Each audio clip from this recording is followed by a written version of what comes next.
Hello Ram Ram ji, very good morning. कैसे हैं आप सब? आई होप आप सब अच्छे होंगे। आप सबका वेलकम है साधना रियल ब्लॉग चैनल में। कंटिन्यू बने रहिएगा, बहुत ही इंटरेस्टिंग मज़ेदार ब्लॉग है। सच में आज कुछ खास है, ठीक है? तो बने जरूर रहिएगा।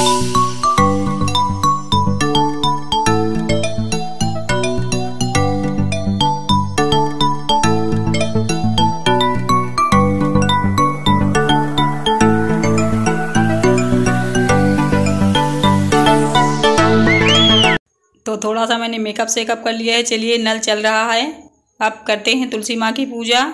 और आज है फ्राइडे का ब्लॉग है। पानी ना सुबह अगर भर के ना रखो तो फिर पूरा दिन पानी में भरना भूल जाती हूँ। आप लोग सोच रहे होंगे कोई पानी भरना भी भूल जाता है, मैं भूल जाती हूँ।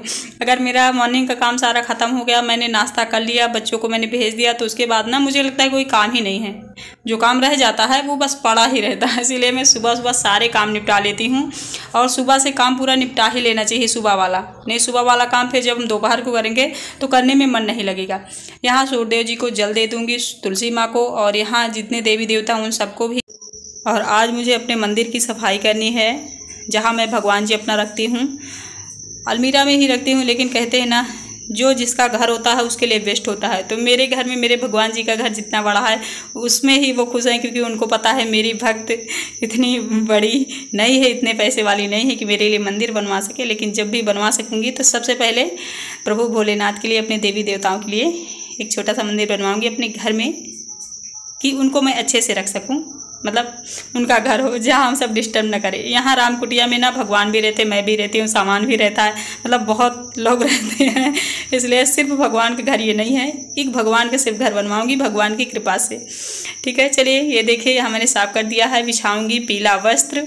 उस दिन मैंने निकाल दिया था, जिस दिन ग्रहण पड़ा हुआ था, निकाल के धुल दिया था, फिर रखा नहीं था। आज अच्छे से भगवान को रखूँगी, बिस्तर उनका बिछा के।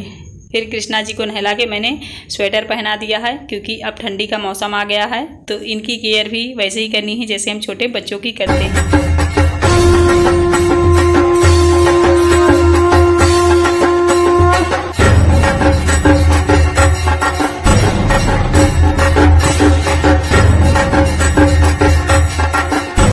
मंगल भवन अमंगल हारी, द्रबहु सुदशरथ अजिर बिहारी, नमः शिवाय।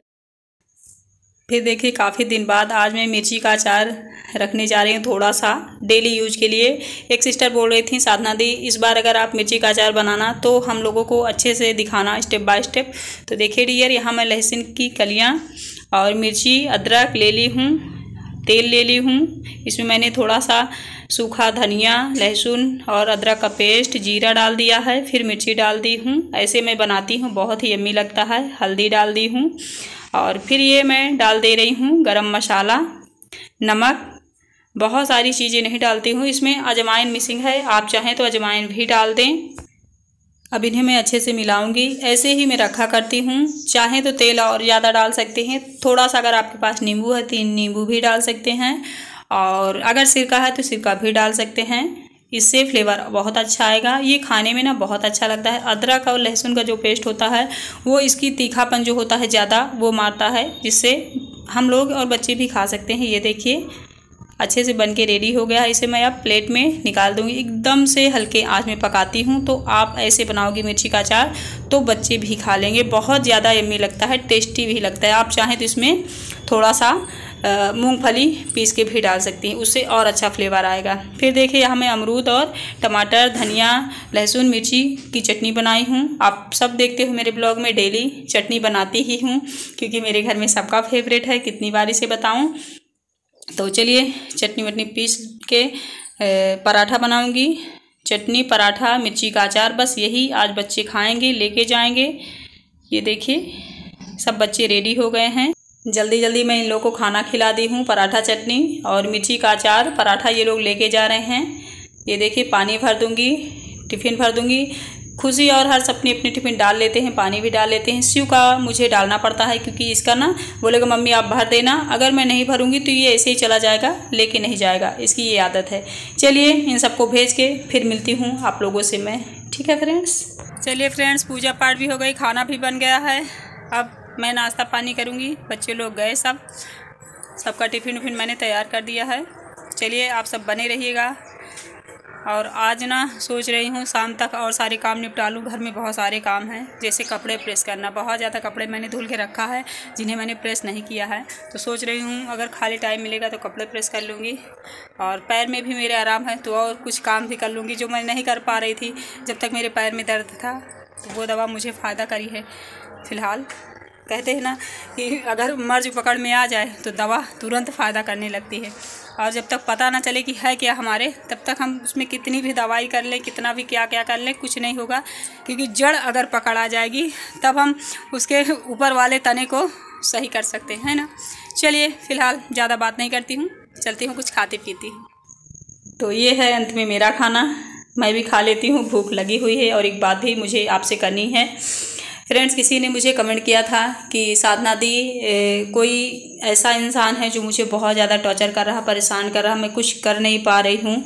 तो डियर मैं आपके लिए यही सजेशन दूंगी कि जो इंसान आपको परेशान कर रहा है, कर रहे, जो भी हो, आप सबसे पहले उसे एक बात बता दीजिए कि देखो जितना मैं बर्दाश्त कर सकती हूँ बर्दाश्त कर रही हूँ।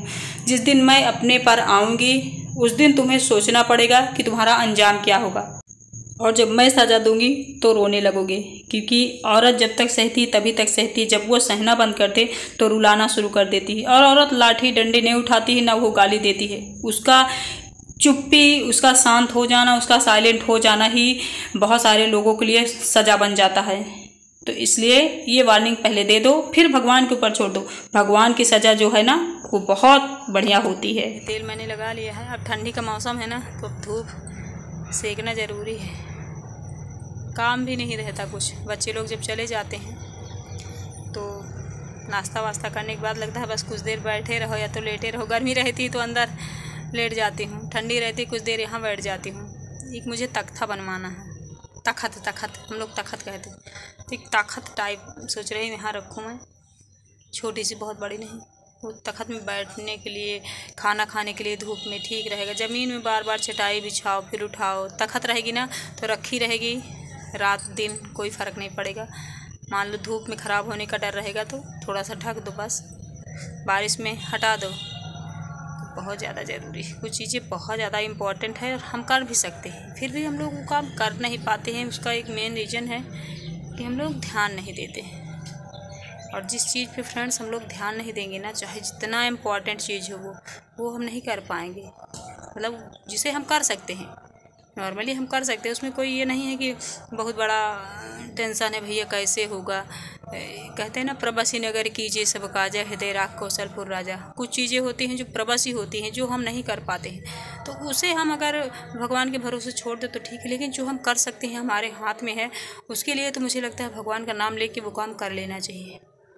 लेकिन जो कर सकते वो भी काम पेंडिंग पड़ा रहता, तो मुझे इतनी चिढ़ होती है खुद पे कि ये काम तो मैं कर सकती हूँ फिर भी नहीं कर रही हूँ। आप लोग मेरी बात से एग्री हो कि नहीं जानते, लेकिन मुझे ये लगता है कि बहुत सारे काम हमारे बस के होते हैं, हम लोग करते नहीं।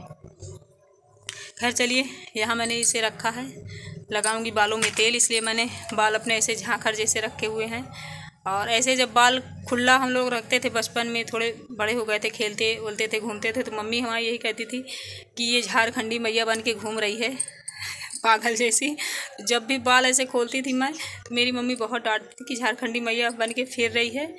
और तेल वेल कभी नहीं लगाती, मैं ज़्यादा तेल लगाती भी नहीं थी बचपन में, और अभी भी नहीं लगाती, वही आदत है। कहते हैं ना कुछ हैबिट्स हम लोग चेंज ही नहीं करते, हमें लगता है चेंज करने की ज़रूरत ही नहीं है।